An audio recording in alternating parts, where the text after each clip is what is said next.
एक जंगल में पक्षियों का एक बड़ा सा दल रहता था। रोज सुबह सभी पक्षी भोजन की तलाश में निकलते थे। पक्षियों के राजा ने अपने पक्षियों को कह रखा था कि जिसे भी भोजन दिखाई देगा वह आकर अपने बाकी साथियों को बता देगा और फिर सभी पक्षी साथ मिलकर दाना खाएंगे।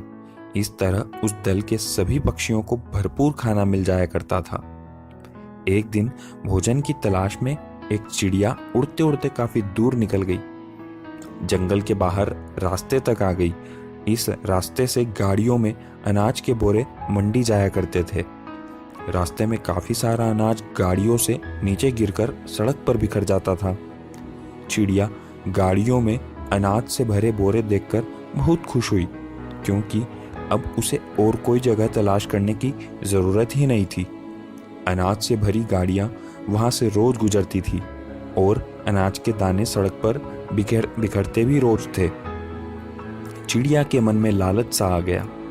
उसने सोचा कि इस जगह के बारे में वह किसी को नहीं बताएगी और रोज इसी जगह आकर पेट भर खाना खाएगी।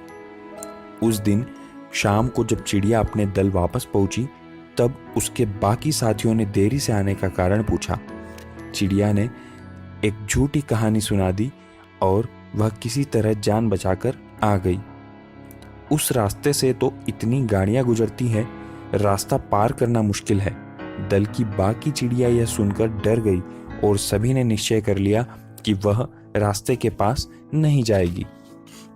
इस तरह वह चिड़िया रोज उसी रास्ते पर जाकर पेट भर दाना खाती थी। एक दिन चिड़िया रोज की तरह रास्ते पर बैठकर दाना खा रही थी। दाना खाने में वह इतनी मग्न हो गई कि उसे अपनी तरफ आती गाड़ी की आहट सुनाई ही नहीं दी। गाड़ी भी तेजी से आगे बढ़ रही थी। चिड़िया दाना चुगने में मग्न थी।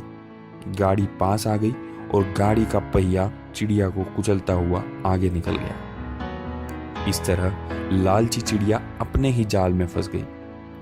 तो दोस्तों, आपको यह कहानी कैसी लगी? वीडियो को आखिर तक देखने के लिए आपका दिल से धन्यवाद। दिल से देशी चैनल को सब्सक्राइब करना न भूलें। जय हिंद, वंदे मातरम।